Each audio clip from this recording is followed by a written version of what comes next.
Olá pessoal, tudo bem? Bora falar um pouquinho sobre os agentes externos do relevo? Também é um assunto muito importante aqui nessa videoaula do sexto ano. Bora dar uma olhada então, que agentes são esses? A gente começa falando que isso é uma habilidade da BNCC relacionada a esse material. Nós temos a habilidade de Geografia do sexto ano 04, descrever o ciclo da água, comparando o escoamento superficial no ambiente urbano e rural, reconhecendo os principais componentes da morfologia das bacias e das redes hidrográficas e a sua localização no modelado da superfície terrestre e também da cobertura vegetal. O que são agentes externos? São modeladores do relevo que atuam na superfície da Terra. E aqui a gente tem alguns exemplos: chuva, vento e a ação dos rios. Aqui, galera, do lado a gente tem para você o exemplo de algumas formações sobre a superfície da Terra: o planalto, uma depressão relativa, uma escarpa e uma planície. Esse modelado do relevo é transformado pela ação dos chamados agentes externos. Eles modelam o relevo, eles transformam esse relevo, modificando as suas características. E chuva, vento e rios são agentes que ajudam nesse modelado, chamado de agentes externos. Esses agentes externos a gente chama de intemperismo o processo de degradação ou decomposição das rochas, tá, pessoal? Todo solo um dia foi rocha que sofreu um processo de degradação, de decomposição. O solo é formado por fragmentos de rocha que sofreram com o chamado intemperismo, que é essa degradação ou decomposição das rochas. O intemperismo depende e vai ser interferido diretamente pela intensidade para formar os solos. Então, a gente vai ter solos que vão ser mais fundos, solos mais rasos, solos em transição, dependendo do tempo e da intensidade que acontece o intemperismo, a transformação, a decomposição, a degradação dessa rocha, tá bom? Ele pode ser físico, ele pode ser químico, e esse intemperismo, essa degradação ou essa decomposição da rocha pode ser biológico. No intemperismo físico, nós temos ali a quebra, a degradação mecânica da rocha. O principal agente é a temperatura e vai predominar em locais secos e frios. Aqui do lado tem até um exemplo de como isso acontece.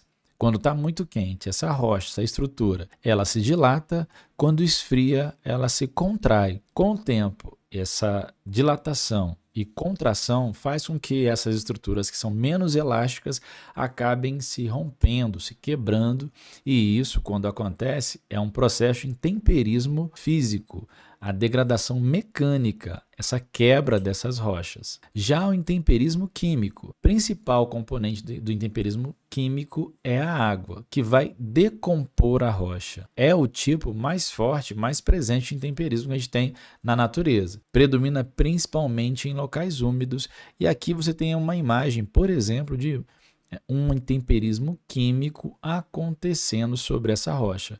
Com a ação da água, da chuva, com o tempo, essa rocha vai se alternando até se decompor, até apodrecer e virar solo. Já o intemperismo biológico é causado pelos seres vivos. Pode ser um intemperismo biológico físico ou biológico químico, ou seja, ele vai atuar com a temperatura ou vai atuar com a água para transformar essa rocha, para decompor essa rocha, para degradar essa rocha, tá bom? Aqui a gente tem o exemplo de raízes de algumas plantas que estão sobre essa rocha, que juntamente com o calor, a temperatura, que juntamente com a chuva, com a água, vão transformar, vão decompor, vão degradar essa rocha com o passar do tempo e transformar essa rocha em solo. A água, pessoal, um dos principais agentes externos existentes no nosso planeta, podendo ter uma variada forma de atuação ao longo do seu ciclo. Lembrando que aqui a gente está falando de agentes externos, tá, pessoal? E a água é um agente externo.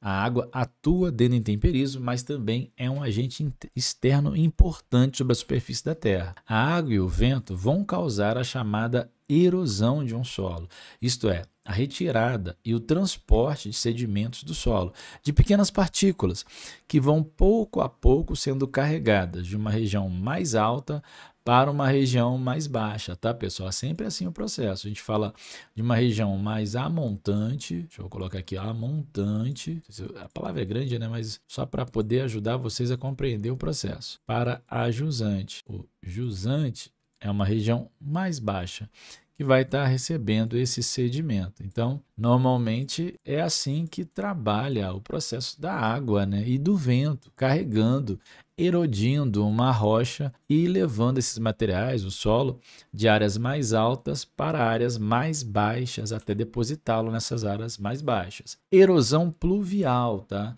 Característica é a ação da chuva e a da enxurrada, né? Vira uma enxurrada sobre o relevo. 3 fatores podem interferir diretamente nessa erosão pluvial, que é a erosão causada pela chuva. Lembrando que a erosão é retirada de sedimentos do solo, tá? A quantidade de chuva pode interferir, a inclinação desse terreno, ou seja, se ele for mais inclinado ou menos inclinado, a presença ou a ausência de vegetação. Isso é fundamental. Se eu tenho menos chuva, se eu tenho um terreno pouco inclinado e se eu tenho vegetação nele, a erosão pluvial ela não vai ser muito grande. Agora, se eu tenho uma grande quantidade de chuva caindo sobre um terreno com grande inclinação e ausência de vegetação, a tendência é que a erosão pluvial ela se torne muito comum, trazendo inclusive muitos riscos para as pessoas que vivem nessa área. Erosão fluvial, lembrando que pluvial é da chuva, tá, pessoal? Diretamente da chuva. A erosão fluvial, como a gente vê aqui na imagem, é ligada ao rio. É a ação do rio sobre o relevo, dos rios mesmo. Os rios nascem em regiões mais elevadas e correm para regiões mais baixas. Nesse caminho, ele vai transportar, ele vai erodir e vai carregar sedimentos de áreas mais altas para áreas mais baixas, tá, pessoal? Nesse movimento, eles vão levar esses sedimentos das áreas da nascente e rio abaixo até depositar ao longo do rio, do curso do rio, né? Ou em sua foz, a sua desembocadura, lá onde o rio deságua. Assoreamento, uma palavra muito importante para os dias atuais. O assoreamento tem como característica ser um processo acelerado de acúmulo de sedimentos, lixo e matéria orgânica no leito dos rios, lagos e também mares, que causa a redução de sua profundidade. Aqui do lado a gente tem até, inclusive, 2 imagens que mostram como isso acontece. É muito importante pensar sobre o assoreamento. Os processos de sedimentação e de deposição ocorrem de forma natural. Então, independente da ação do homem, vai ter erosão, independente da ação do homem, vai ter assoreamento, vai ser carregado materiais para dentro do rio, só que com a ação do homem isso se intensifica. Quando o ser humano retira a vegetação, quando o ser humano deposita lixo em locais inadequados ou muitas vezes joga o lixo dentro do rio, inclusive, quando ele retira a vegetação que facilita o processo de erosão, já que o solo fica desprotegido, isso vai ocasionar um assoreamento maior. Tem rios que a calha dele é extremamente rasa, porque toda vez que chove, o material que está ao redor está sendo carregado para dentro do rio. Já é lixo jogado pelo ser humano. E além disso, quando chove, a areia, o sedimento é carregado, as partículas do solo, melhor dizendo, são carregadas para dentro do rio, o que faz com que o rio perca o seu potencial e tenha muitos problemas. Já quando a gente elimina o lixo, não joga o lixo no rio, quando a gente protege o solo, evitando a erosão, e protege as matas ciliares, que são essas regiões onde você tem vegetação de até 30 metros na margem do rio, você acaba favorecendo para que o rio ele tenha uma vida útil maior, para que se tenha mais água nessa região, para que se evite processos delicados como as enchentes que acontecem nas cidades. Então, proteger a água é proteger o rio, é evitar de jogar lixo, é evitar de tirar as árvores, é plantar árvores nas margens dos rios, é não ocupar as margens dos rios. Tudo isso ajuda a evitar o assoreamento, já que ele é extremamente prejudicial para a gente.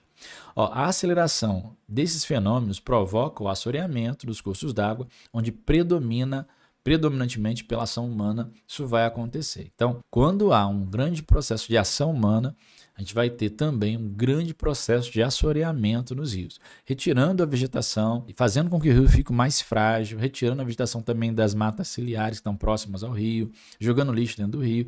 Tudo isso favorece a perda da qualidade da água do rio e há um processo de assoreamento que é esse, onde é depositado dentro do rio materiais que podem ser de diferentes características. Erosão marinha, tá, galera? O nome já diz, né? Como característica é a ação da água do mar sobre o relevo. Além do processo de destruição, a água do mar também é responsável pelo processo de construção do relevo, como as praias, já que o que vai acontecer? Tem um movimento da água sobre uma região, um esquema de formação de uma falésia. Você tem aqui uma formação de relevo, a água do mar batendo sobre esse relevo e carregando o sedimento desse relevo, transformando esse relevo, criando ali uma falésia. Há uma destruição das rochas pela água, é claro que a gente está falando de milhares de anos, não é uma coisa rápida, tá? E uma criação de uma plataforma de abrasão e um depósito. Essa água vai invadir cada vez mais essa região onde você tem essa rocha, esse solo, batendo sobre ele, carregando partículas desse solo para outras áreas, depositando em outras áreas, criando praias, ou na mesma área criando praias, tá? Então é um processo também que é construtor, apesar de também ser destruidor. É a erosão marinha, tá? Onde a água do mar vai trabalhar o relevo, vai transformar o relevo. É um exemplo de erosão marinha. A gente tem muitas falésias no litoral brasileiro que são causados pela erosão marinha. Erosão eólica, a ação dos ventos no relevo, tá, pessoal? É a ação desses ventos.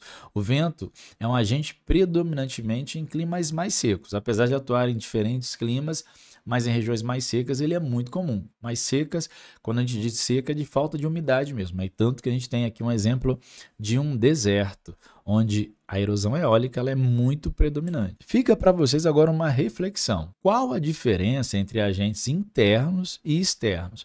Professor, mas o senhor não falou dos agentes internos. É porque foi na última aula, tá, galera? Só dá uma procurada nas aulas aqui que a gente fala de estrutura interna da Terra. E lá na estrutura interna da Terra nós temos os agentes internos, o vulcanismo, o tectonismo, o abalo sísmico, e você pode diferenciá-los, né? Tenta ver como você faz a diferença de um e de outro e como isso modifica a superfície da Terra. Outra pergunta é como o homem pode potencializar a ocorrência da erosão. Então, esse processo de retirada da camada do solo, retirada de sedimentos do solo, que traz a erosão, isso pode ser potencializado pelo ser humano? A erosão fluvial, a erosão pluvial, como o ser humano pode potencializar? Deixa nos comentários ou escreva no seu caderno. E se quiser aprender mais um pouco desse conteúdo, é só se inscrever no canal, ativar o sininho das notificações, compartilhar com seus amigos para eles poderem aprender um pouco também sobre esse assunto e continuar acompanhando a gente aqui no YouTube e nas demais plataformas digitais aí. Obrigado pela audiência, pela paciência. Até a próxima, pessoal.